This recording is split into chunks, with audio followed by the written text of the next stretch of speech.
Present. I'll call the Public Health and Safety Committee meeting for Monday, November 15th, 2021 to order. We'll note that Alder Herbst and Alder Peckham are excused this evening. The first item of business on our agenda is the minutes of our two previous meetings, 10/18 of 21 and 11/1 of 21. Any revisions or corrections necessary for the minutes? If not, I'll take a motion to approve the minutes. Motion by McElhaney, is there a second? Second by Wadinsky. Further discussion? Seeing none, members in favor signify by saying aye. Aye. Opposed? None are opposed. Minutes are approved. Item number 2 is to consider approval or denial of various license applications. There are no denials recommended for tonight.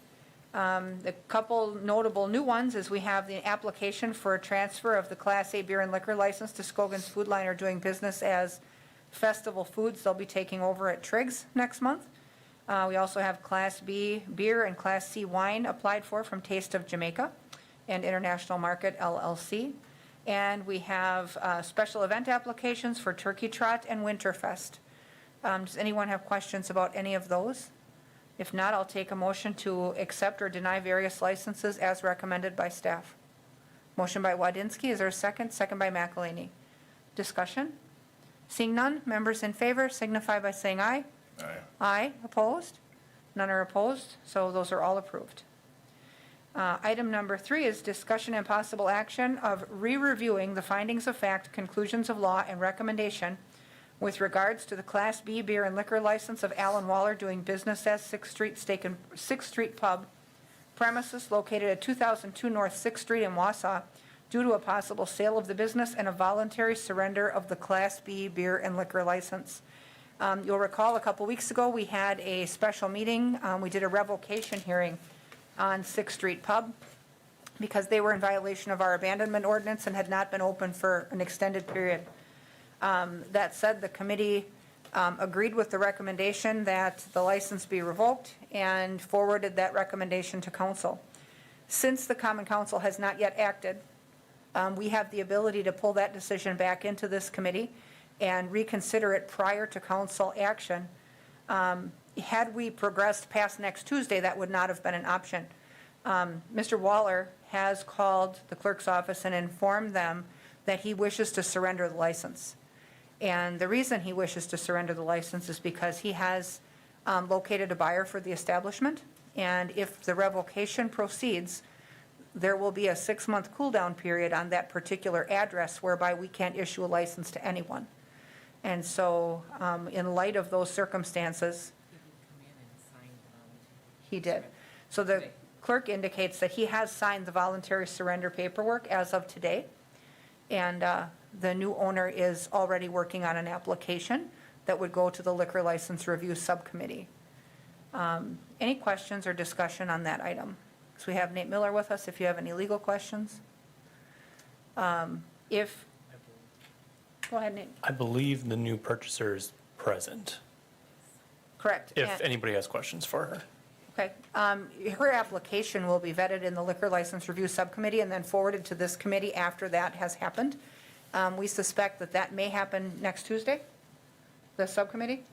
I think we're leaning towards November 30th. Or November 30th. Okay, so we have 2 possible dates that we're trying to work on here. So if that's the case, you will see that at a future date. So, all right. Absent any questions, is there a motion to accept the voluntary surrender of the license and hold on the revocation? Motion by Wadinsky. Is there a second? Second by McElhaney. Further discussion or questions? Seeing none, members in favor signify by saying aye. Aye. Opposed? None are opposed. That motion carries. And so that item will not appear on Tuesday night's council agenda then, because the committee has repealed it. Next item on our agenda is discussion and possible action on the proposal for hiring 9 additional firefighter paramedics. And we have Chief Bartek with us. You'll recall last week at council, he started this process by giving a really good PowerPoint presentation talking about the needs and the history of staffing over at the fire department. And we decided at that point that 3 committees really need to kick this process off and get it from start to finish. We are the first group. This committee analyzes the need, not the timing, the hiring process, or the money part. So if we agree that there is such a need, we would forward a recommendation to HR and Finance, and then HR and Finance will work out the timeline, the application process, the, all of that, and the Finance Committee will work out the money part. So with that, Chief Bartek has a presentation with some visual aids that he'd like to go through. I'll turn it over to him. Good evening, and thank you to the Public Health and Safety Committee for agreeing to discuss this matter this evening. I realize that the size and scope of this is the largest that the Wausau Fire Department has made for a request in over 50 years, and it deserves a lot of discussion and a lot of thoughtful pause as we move forward trying to make good decisions. And my goal through this entire process is to show transparency about what's occurring in the fire department, in our responses, in our structure, how we do our day-to-day business, to provide you with the proper evidence-based data that you need to make these good decisions. After my presentation on the 8th, last Tuesday, I described for you, the council in that presentation in detail how we run into difficulties when we have fires that occur, when we have med units that are engaged in EMS calls. Then Thursday night, November 11th, we had that exact scenario occur at an address here in the middle part of town. And it had been my original intent to bring more data to you tonight, and I think that if you look at the 9-page memo that I gave you, I had added some of the points to my original one that I had provided the council previous to the presentation. I added some stuff that I had given to you in that presentation. So there's not a terrible amount new there, but I was going to further in-depth discuss that. What I would rather do would be to give you a case study tonight to just detail how this actually goes down. That evening that this fire occurred, our new digital media person who's stationed over at the police department that the city recently hired was doing a ride that night with the city PD, with a city police officer. And so he arrived very early on in the incident. I do have video that he captured that I'm going to share with you this evening. I've got pause points marked in there in which we're gonna talk about how we do things and why it's so difficult when we're shorthanded like they were that night. So go to the next slide, please, Michelle. So November 11th at 20:30 hours, so that's 8:03. I'm going to be speaking in military time throughout this presentation. If you need me to break that down for you, I'm more than happy to. We were paged for a garage fire, and in the page, the dispatcher noted that it was the garage fire and it was attached to the house. As they went en route, and we do have audio, but I didn't have enough time to get the audio whittled down to overlay on the video as of yet. I can provide that for you at a later time. But the dispatcher provided additional information that other callers were calling, that the fire was blowing out the front of the garage door, and it was a significant fire. So at that time that occurred, Med 1 and Med 3, Med 1 being the first due med unit, it occurred on the 400 block of North 11th Street. That's Station 1's district, Med 1, Engine 1's first due, as we like to term it, meaning they're going to be the first to arrive. The correlating med unit was out engaged in an EMS call. The second due med unit was also out on an EMS call at that time. So the initial response was Engine 1, Engine 2, Engine 3, Truck 1, and Car 2. And when I say Car 2, that is the Battalion Chief's Command car that comes out of Station 1.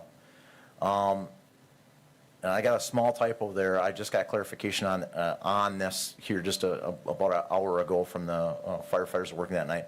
Med 2 had a mechanical problem. Med 2 was not engaged in an EMS call, but they weren't out at fire station number 2.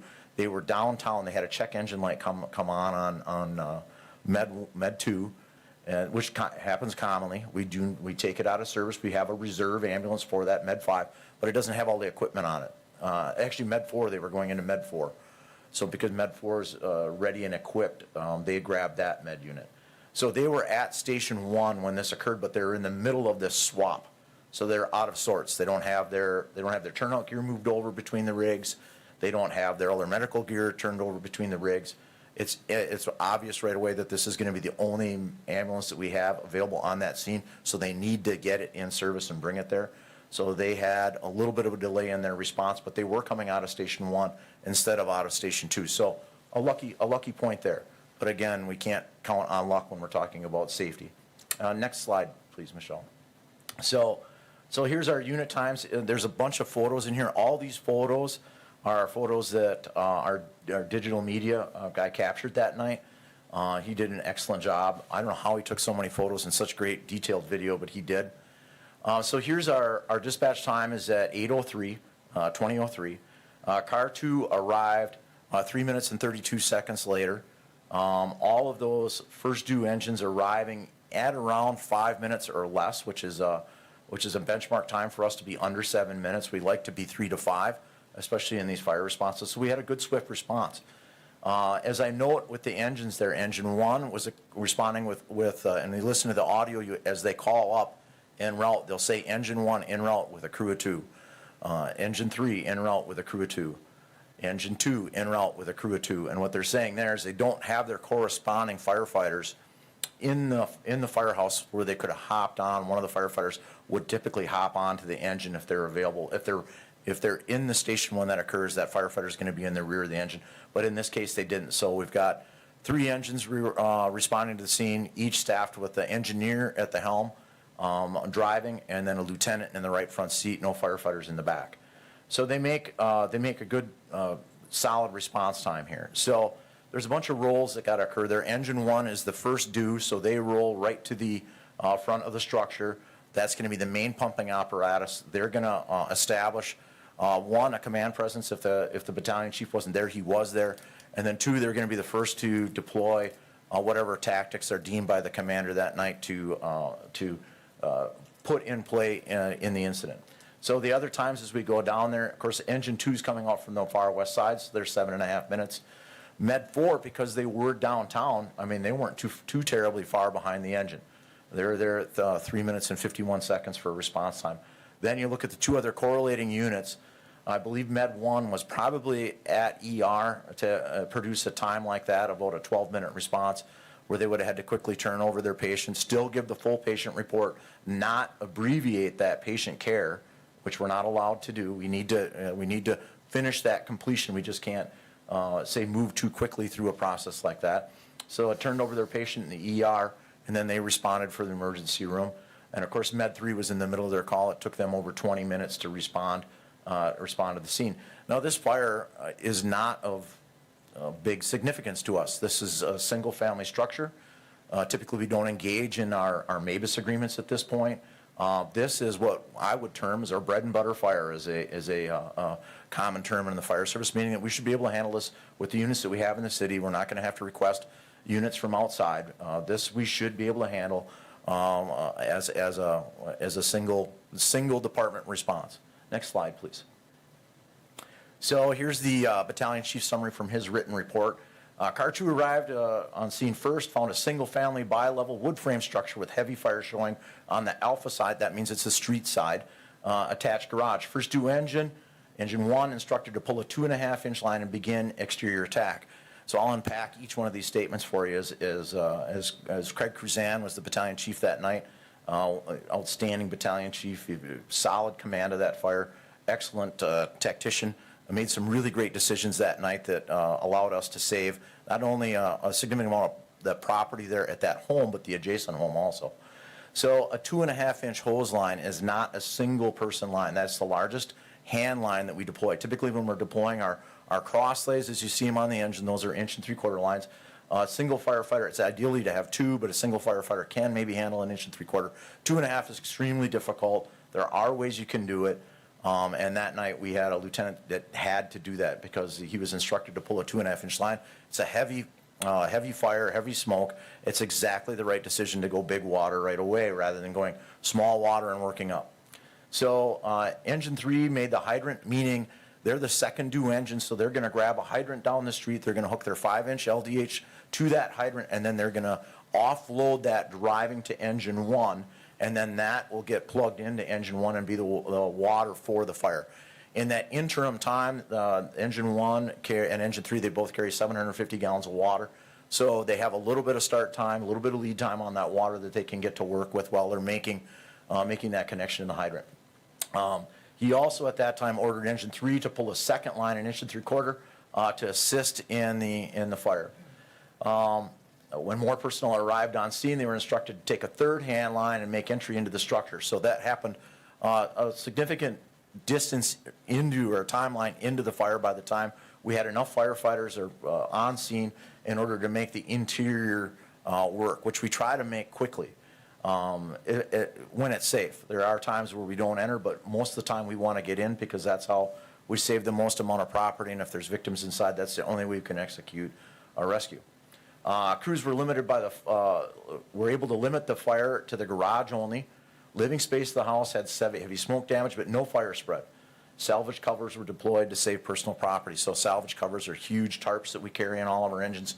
When we go into our operations that we call the mop-up or the overhaul, we will deploy those tarps over personal property. Inside, we'll try to remove personal property. And we're all about property preservation at that point, especially, think about the things in your home that are most precious to you. Our firefighters are really good at identifying that. It's not the TV. While that's valuable, it's the photos, it's the family heirlooms, it's pictures, things like that we try to gather. We try to gather as much monetary value things as possible, especially computers. They hold so much now. A family's whole photo album could be on their computers. We try to identify those and save them from damage if possible. So that's what the salvage covers are for at that point. So next slide, please. So this is, and if you could hold on just a second, Michelle, I'll key it up here. So this is rare to have this. Ethan, our digital media person who was riding with the police officer last night, he did an outstanding job. I can't say in my career I've ever seen on a fire that any of the departments I was a part to see such good first due film. And so as you look at that, it's pretty obvious what's going on here. Fire's on the right. Ethan's down the street, filming up the street. Engine 1 is right in front of the fire. And each one of these little marks I've got on there, I'm going to ask Michelle to stop, and I've got some highlight points there that I'd like to discuss. So go ahead and start playing it, Michelle. Okay, we lost the audio.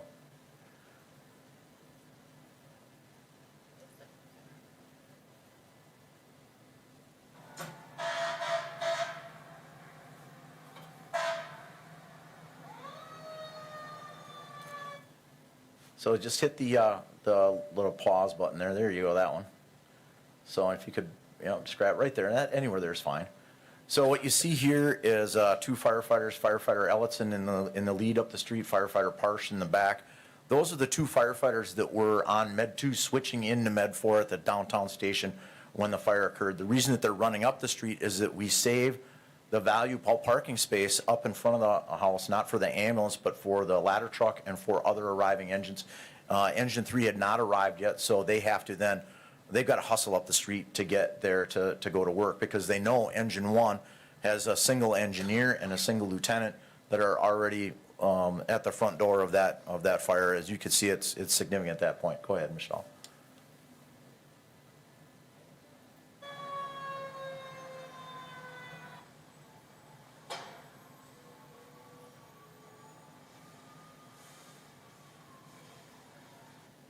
Perfect. So what you see there, center of the screen, and I realize it got a little bit dark there, a little bit blurry. That's Lieutenant Brian Boutnick with that 2.5-inch hose line. He's on his knees. He's got it pinned between his legs, and he's right at the front door of that garage. Behind him, Firefighter Ellison is stretching that second hose line that Battalion Chief Cruzan had asked to stretch, and he's busy what we call flaking it out in the street or out in the yard, getting it ready to deploy and get it charged. And so right now, Lieutenant Boutnick doesn't have anyone to assist him with the deployment of that hose line. And the other thing that's trying to occur is other things that need to occur with these fires. So we've got to get tools ready. We've got to start making that truck ready to get water to move it over from the tank water over to the hydrant water. And so there's a lot of work for those engineers also. They're not just standing there and watching this. They're very busy at that moment. Please go ahead, Michelle.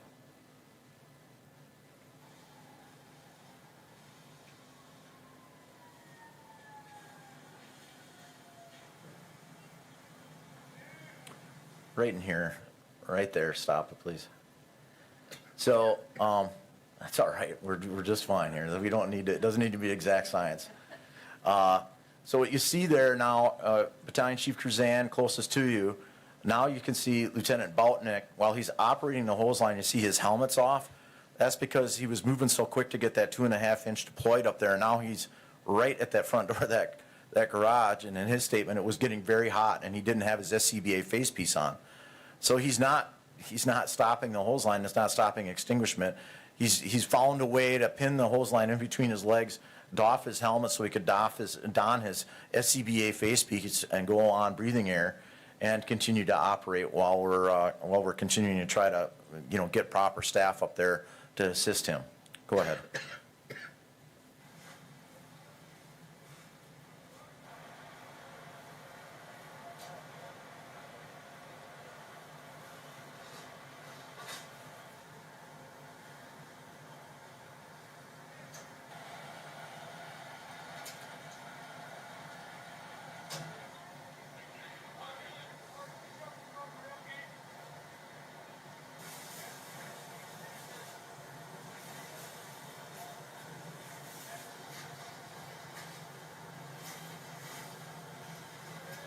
That's fine right there, yep.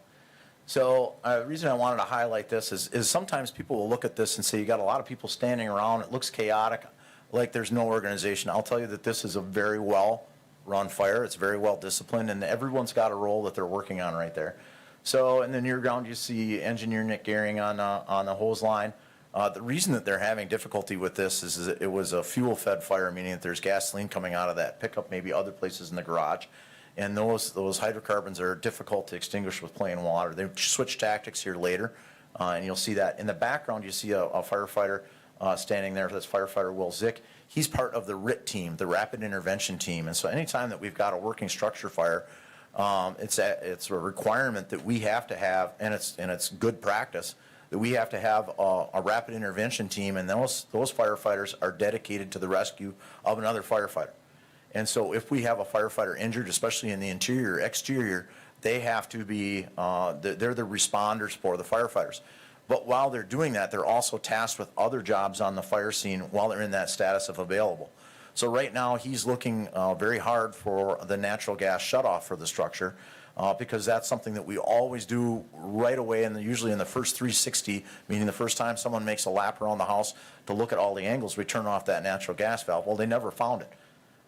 That's because this home doesn't have a natural gas hookup. They run all electric heat, electric everything. And so there was no natural gas at that home. So it took them a while to determine so that's what he's doing in the background, is he's looking for a natural gas shutoff and doing the diligence there. So go ahead.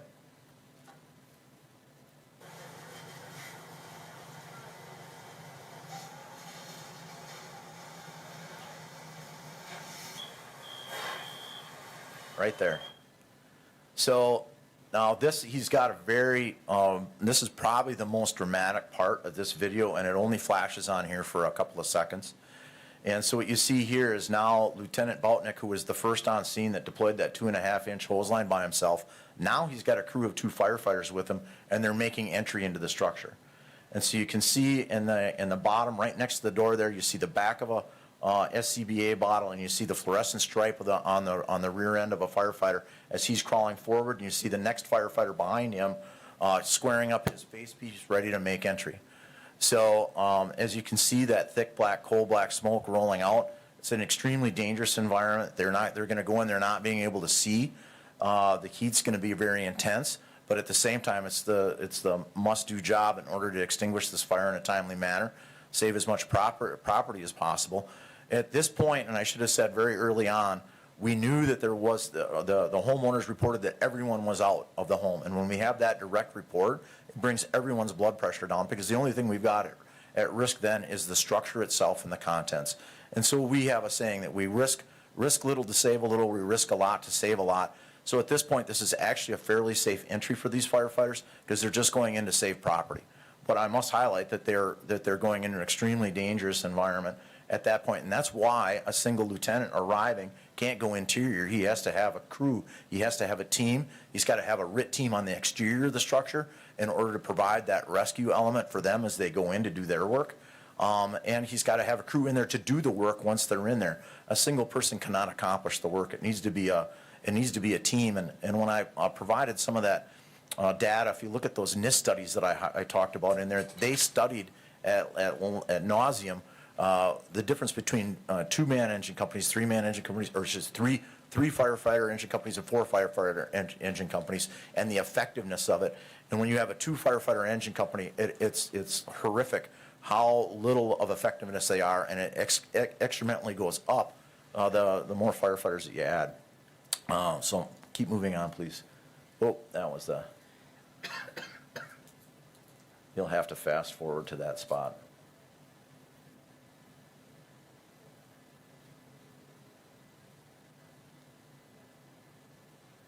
Yeah, right there, you can just start it.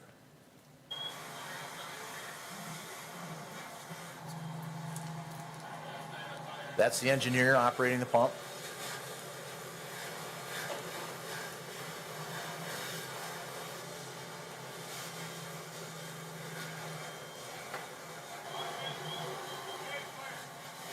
All right, pause it right there. So you can see what's occurring there. And I hope that you maybe noticed that firefighter standing on 2 feet with 2 firefighters behind him had enough trouble operating that single hose line. I'm amazed at Lieutenant Boutnick's ability to handle that 2.5 inch by himself, but obviously he needed to be on the ground and pinned between his legs and use all of the assets that he had at him to do that. But these are big lines, and you look at that spaghetti bowl of hose that's built up on the street now. That's because, you know, it takes a lot of water to extinguish fires like this. And you see that big flare-up occurring right there between those 2 firefighters on the right. That's because it's a gasoline-fed fire, probably leaking out of one of the fuel tanks on that truck. Maybe there's another fuel source in the garage, I'm not sure. Plastic garbage gas cans melt very quickly early on, cause problems for us. But then you also see the water and the other things running out of the garage now, and we've actually going to probably have to dispose of some. We haven't been able to clean this hose and get that gasoline off of it. And that's not uncommon for us to have to dispose of things like this, but it's just some of the difficulties that they're dealing with at that fire. It also creates a sheen that's slippery. And so another reason to have added firefighters on those hose lines to not have to deal with those safety issues. So continue on, please.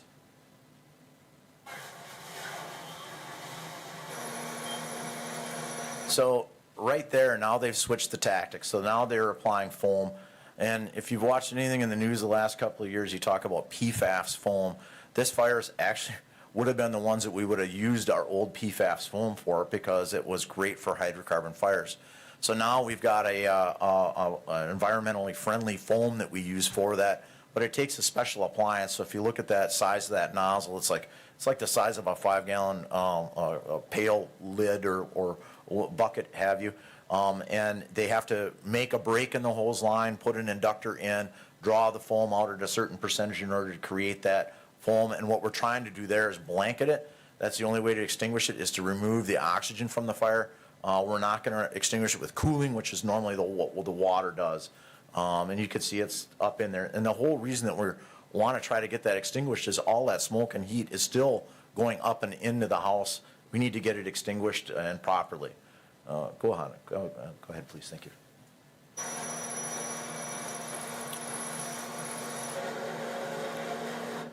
So now the fire is what we call darkened down. You don't see any more visible flames. You still see some smoke rolling out.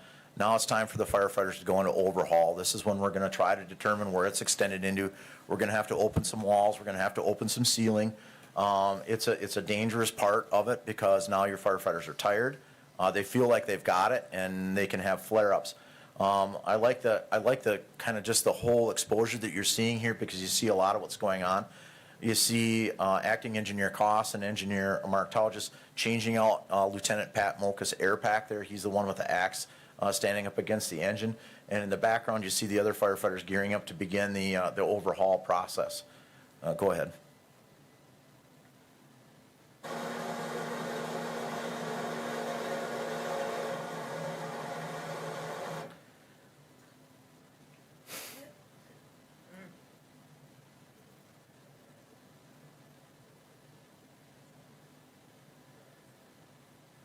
Right there's good, yep.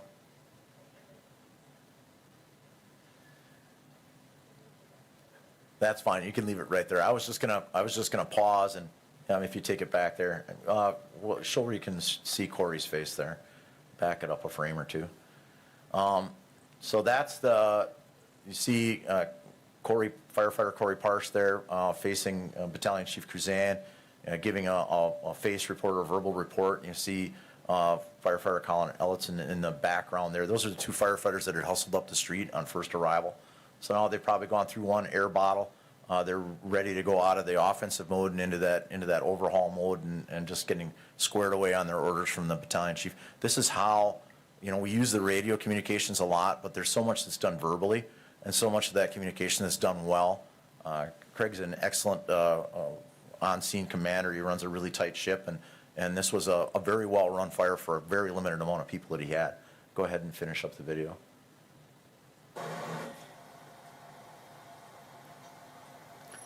Pause right there. And I've got a picture of it later. I just want to see that right there. So if you look at past the firefighter and the neighboring home, look at the siding on there. That siding wasn't like that prior to the fire. That is the heat extension that was moving over to that other home.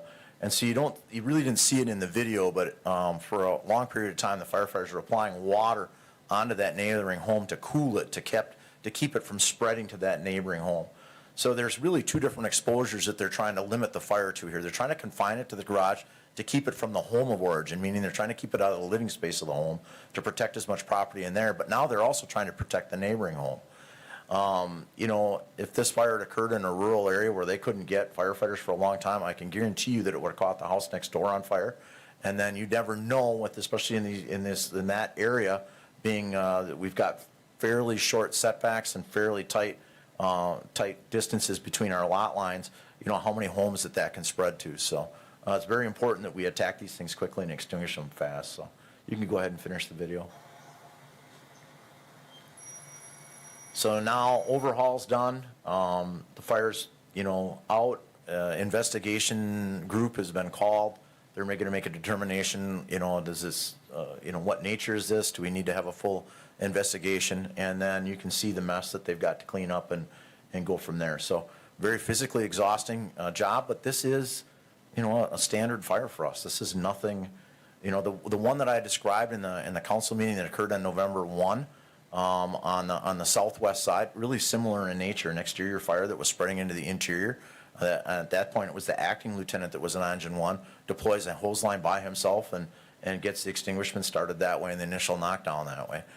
This one a little bit tougher because we had that fuel-fed fire, but this we should be able to handle. We should have enough firefighters in our city to handle a fire like this without short-handing our lieutenants and our other people assigned to those engines. And I have not a doubt that if we had 3-person engine companies that we could have had a much safer fire here. Luckily, knock on wood, no one was hurt, no one was injured, but we risk that when we understaff our firefighters. Next slide, please. So here's what it looks like after the fire.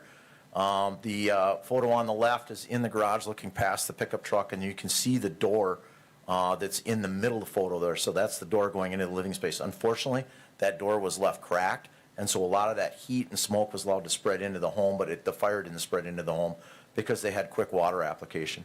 The bedroom that you see there on the far right side, that's directly behind where the fire had occurred. Now there's a lot of smoke damage in there, but a lot of that stuff, especially the physical property, can be salvaged. The determination on the home will be left to the homeowners and insurance company whether that can be salvaged, but we gave it the best shot at everything being able to be remodeled, to be restored, to have the best chance of minimal property loss. Next slide, please. So what's my safety concerns with this response? Well, just as I described in my presentation at council, we had 2 ambulances that were working on EMS calls at the time of the fire. And unfortunately, I don't know why that is. It seems that every time we have a working structure fire, there's concurrent calls that are preceding that puts us at shorthanded engine companies. The cross-staffing configuration that we run, where our firefighters come off the ambulances and over to the engines, and a fire call doesn't work when they're already engaged in EMS calls. And in this night, two of the three Two of the 3 EMS units were already engaged in EMS calls. So 4 firefighters that would have been on the scene are in EMS calls. And we need to, that's 90% of our call volume is EMS. It's very important that we staff that properly. And 2 is an appropriate level for our ambulances. But we need to put a 3rd into the back of our engines. So my other safety concerns with this specific fire was a gasoline-fed fire, so that's why it spread so rapidly. All 3 engines only responded with a crew of 2.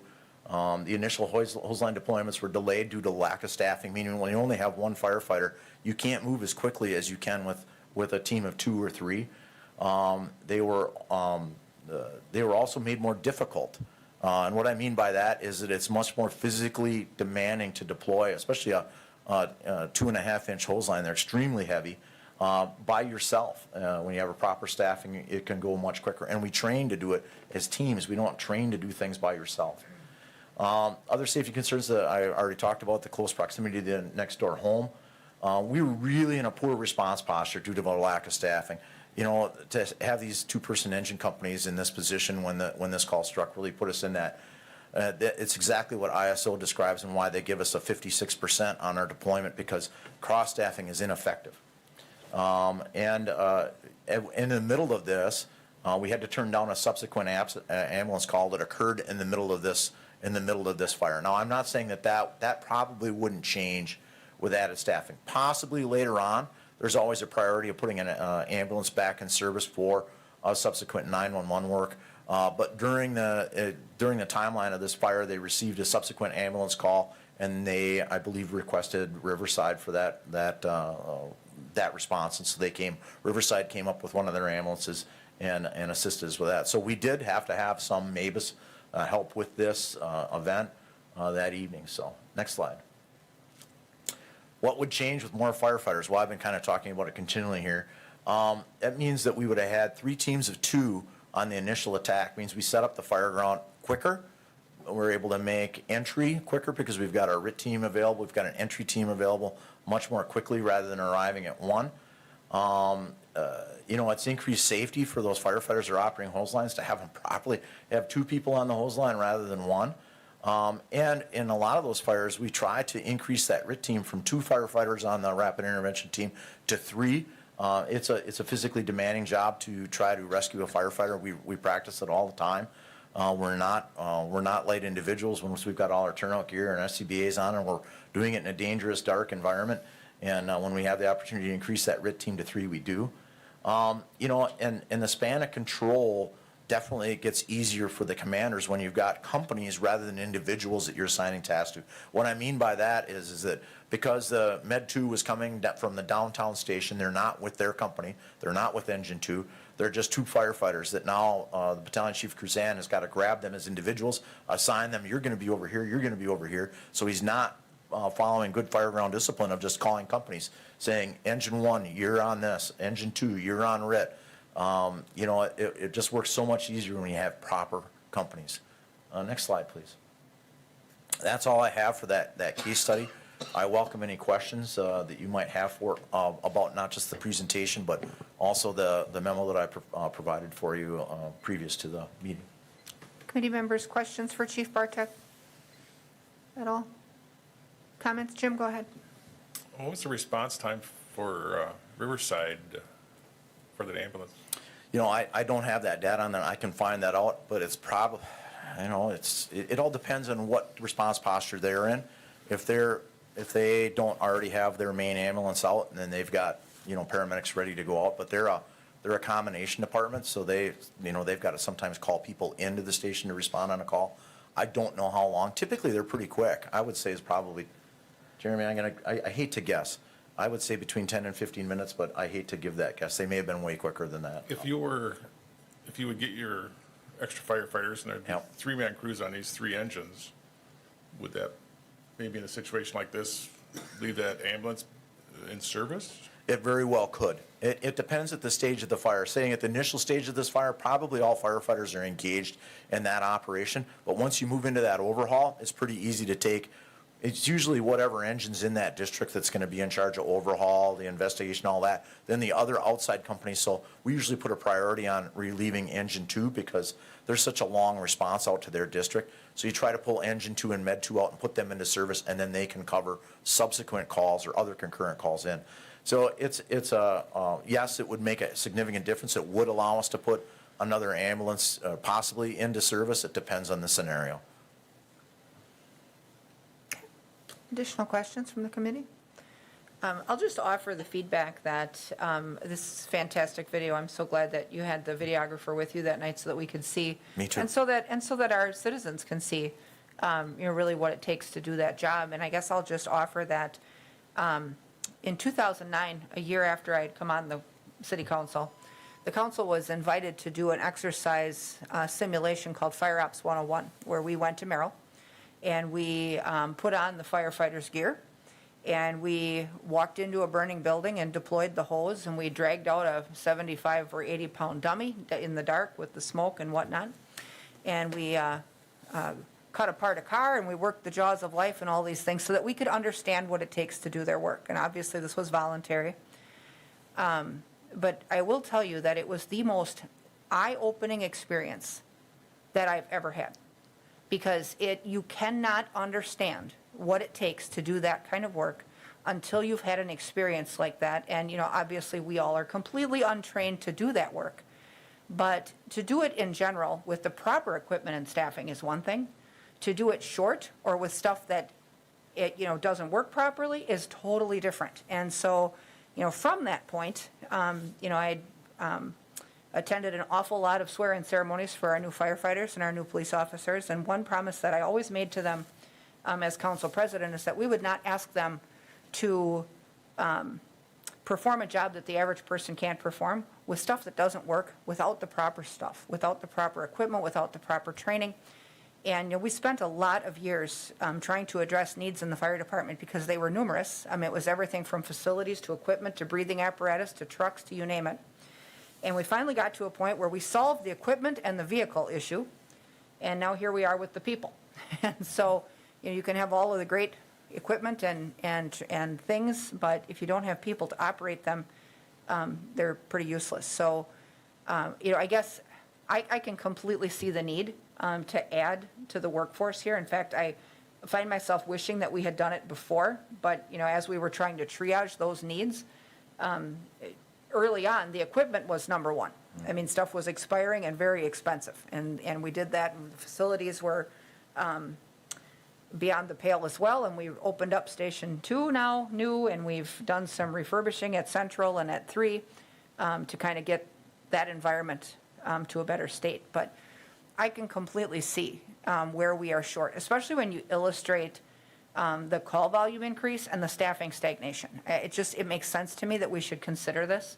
As we go through this process, I think that we will have to work out the timing and the recruitment and, the process. And I think our HR committee is well suited for that task. They do it all the time. And on the finance end, we have a fantastic finance director, and we've got a great fire chief who can put their heads together and strategize how to maximize opportunities, whether it be grant funding or municipal budgeting, and see where we can get ourselves across the finish line with this. But it does make sense that we would, kick that process off. I guess, committee members, what are your thoughts? Jim? Yeah, I think there's a big need for this in our community. I lived here all my life. I want to have that response as quick as it can to my residents. I want it to be taken care of as quick as it can. If I have an incident at my location, or any other people in the community should feel the same way, that when your fire and EMS people arrive at your house, to take care of that as fast and quickly as they can and not be waiting for extra manpower to show up. Mm-hmm. So I'm in support right now, but I'd like to say that we need community input, and not just community coming to our meetings and talking about it and telling us how they feel, because that hits a very, very small part of our community. I think that this should be strongly looked at for a referendum where we can get all the community the opportunity to tell us what they want with their vote. And I don't think anybody in this community would be against having something that we really need. We haven't done anything for 50 years. We need more manpower to service our community in the way that our citizens deserve to be serviced. I don't disagree. I think that we, as elected officials, look for a vast variety of feedback from within our districts, but I also think that, first, a referendum slows down the process, because you have to wait until election time when you have a ballot coming up to do it. The earliest that we could navigate that is April. And second, I never want to underestimate the impact of a referendum when the proper amount of public information has not been absorbed by the residents. So we've seen referendums for critical facilities needs fail for our schools. We've seen critical staffing needs fail for our schools. We've seen 2 referendums that we put out as a city a few years ago that would have actually reduced the mill rate significantly fail. And so it is my hope that if we can manage this process without that step, and if we can find a funding plan, find a hiring plan, recognize the need as electeds, that we could perhaps move this along even quicker than that. All I could think when I was watching this video, and you watch them, you watch one guy on this giant hose. What if there was people in that home? What if there was people in that home? And, this is one thing that, whenever we've done a poll of our residents for what services we provide that they value most, public safety is always at the top. And it's because, and we know that they do this stuff better than anybody, whether it's fire, EMS, police, whatever. I firmly believe that in Wausau, we do that better than anywhere. But for years and years, they've been in a situation where they've had to do more with less or do more with the same. And I think the do more with the same has reached the breaking point. I mean, I firmly believe that last Tuesday, we would not have seen Chief Bartek in front of us had it not. So, I think maybe the appropriate action for us is to make a recommendation to HR and Finance that they further the plan to add the 9 firefighters, and those 2 committees then can work out the timeline and the finance part. And maybe we can get from start to finish a little faster. Jim?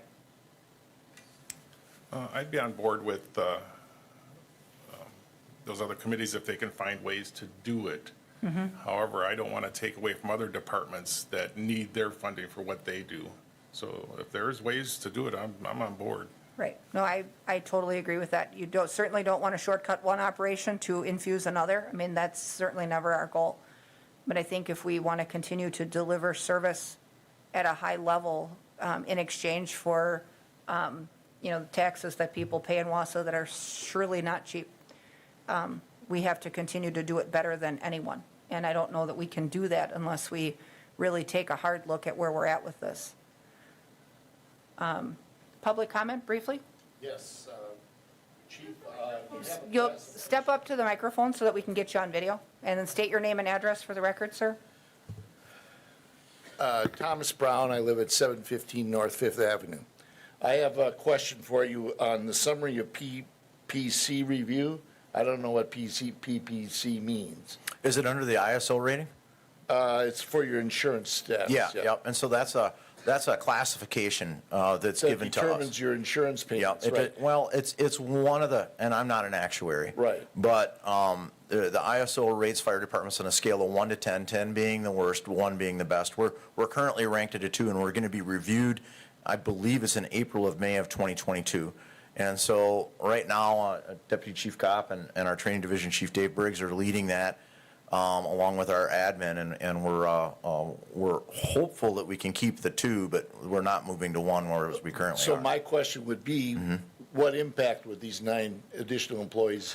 It would make it more likely that we at least stay at a 2, am I correct? Yes, you're absolutely And then correct. it doesn't say in here what we would need to be a 1.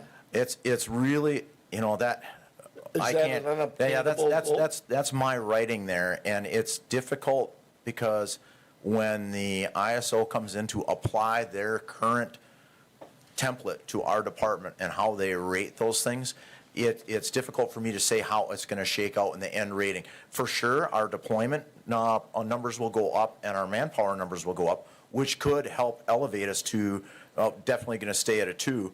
The problem is, and I explained it at the council meeting, is we achieved that 2 under somewhat false pretenses on the training tower. So they gave us credit for having a training tower within our jurisdiction, and we don't. And how they We describe being Wausau or the Marathon County? Marathon County does not have So one. that would help everyone if we Yeah, had a training. exactly. And I've already had meetings with North Central Technical College, and we're engaging in some conversations about trying to get a fire department training facility in the greater Wausau area, hopefully in Wausau, maybe at the tech, maybe a site to be determined, that would, if we had the training facility and we get the manpower, there's a strong likelihood we go to a 1, and the cost savings to our industries and businesses especially go down, but even the average resident are gonna, and again, I'm not an actuary, see some No, I type of savings. understand that, but it at least it holds things as they are. I mean, you're looking at about a, $1 million expenditure for 9 people? Yeah, you're accurate, about a little between 900 and a million, just under a million, about Yeah. 960,000 the first So year. before I got here tonight, this is the first time I heard about it, was this morning on the radio. And after attending this presentation, by the way, it was excellent. Thank you. I'm certainly willing to support it. Great. Okay, thank you for that. Any additional questions or comments?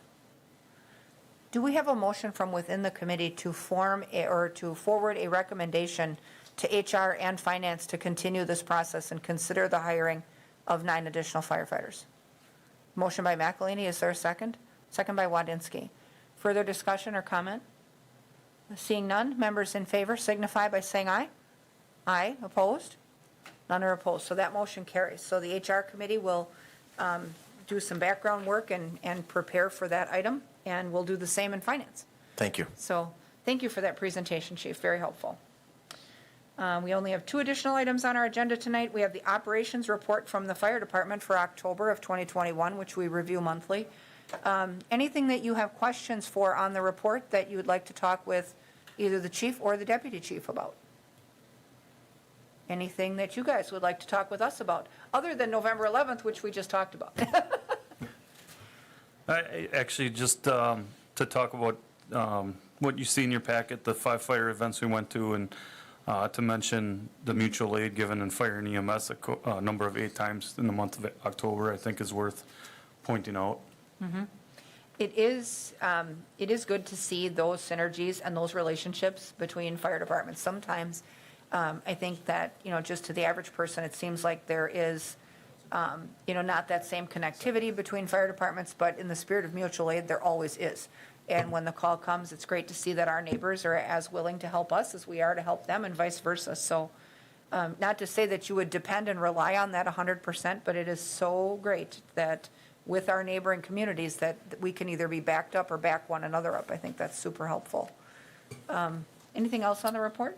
October yearly is Fire Prevention Month, or Fire Prevention Week is inside the month of October, so we're still being creative in how we do our school programs with our inspection bureau and getting to the children throughout the city of Wausau to talk about fire prevention and what you can do to, to be safe and fire safe, as well as learning how to get out, stay out, that type of thing. So October was a busy month for our inspection bureau also, and I think I'd also like to mention another call that we went to, a neighboring department had an accident inside the city of Wausau, so we had to respond to that in late October, and it's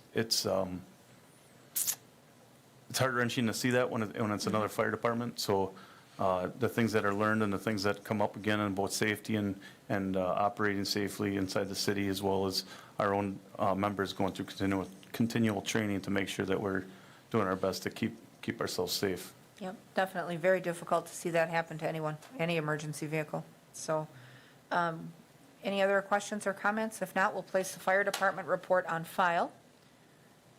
And the next one is tavern activities, compliance checks, and law enforcement activities, and you have that report in the packet as well. Chief Bliven is here, if you have questions for him on any of the items in the report. Anything you would like to talk with us about on the report, Chief? I'm not sure that you got the entire tavern report. I'm not sure it came through in your packet, but just an update on Cop Shop Hub. We had 10 calls last month there, and so we spent a lot of time responding to that business. I have a call into Tammy, the license holder, just to talk about why we spent so much time there, and I want to make sure that they're working with us to collect video too. We've had a couple of incidents where we haven't obtained video from incidents there. So just an update on that. But I'm happy to talk about more what's in my quarterly report if you have any questions. Okay. No, I think that's glad that you're being proactive on having those conversations, because that's exactly what we would ask you to do as things start to get worse with our license holders. Jim? As part of licensing, is it possible to maybe require certain types of video or certain cooperation of video with some of these establishments? It's probably a question that maybe our city attorney's office could research if that's the will of the committee. It is a legal conundrum, and I know that we have talked about it in past terms on this committee, because it requires a capital investment to be made by the private sector.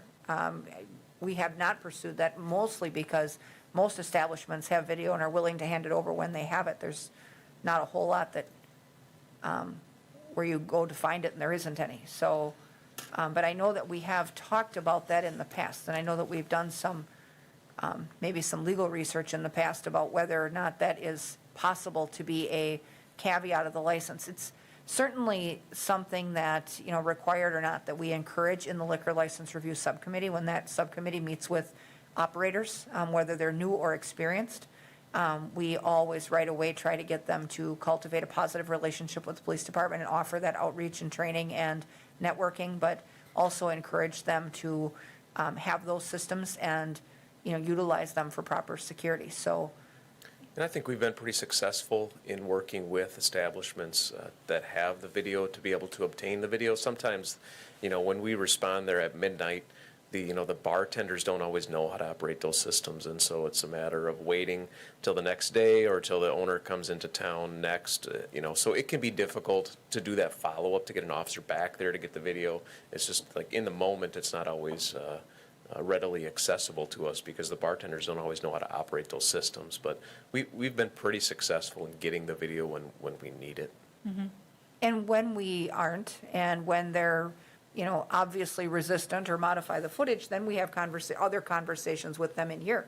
So, and I think we've been pretty effective in communicating our expectations to license holders as well for that networking. So, anything else regarding the police or tavern report? If not, we'll. I see that somehow the tavern report is not in there. It's a blank page. It is. The tavern report in the online packet is a letterhead. It's a blank sheet, so the report didn't copy. To the committee tomorrow. Okay, so committee members will receive that report by email. So we will do that. We'll place the report on file. Item number 8 is communications. I have none. Does anyone else have any? If not, we'll take a motion to adjourn. Motion by McElhaney, second by Wadinsky. Members in favor signify by saying aye. Aye, opposed? None are opposed. We'll stand adjourned. Thanks, everyone.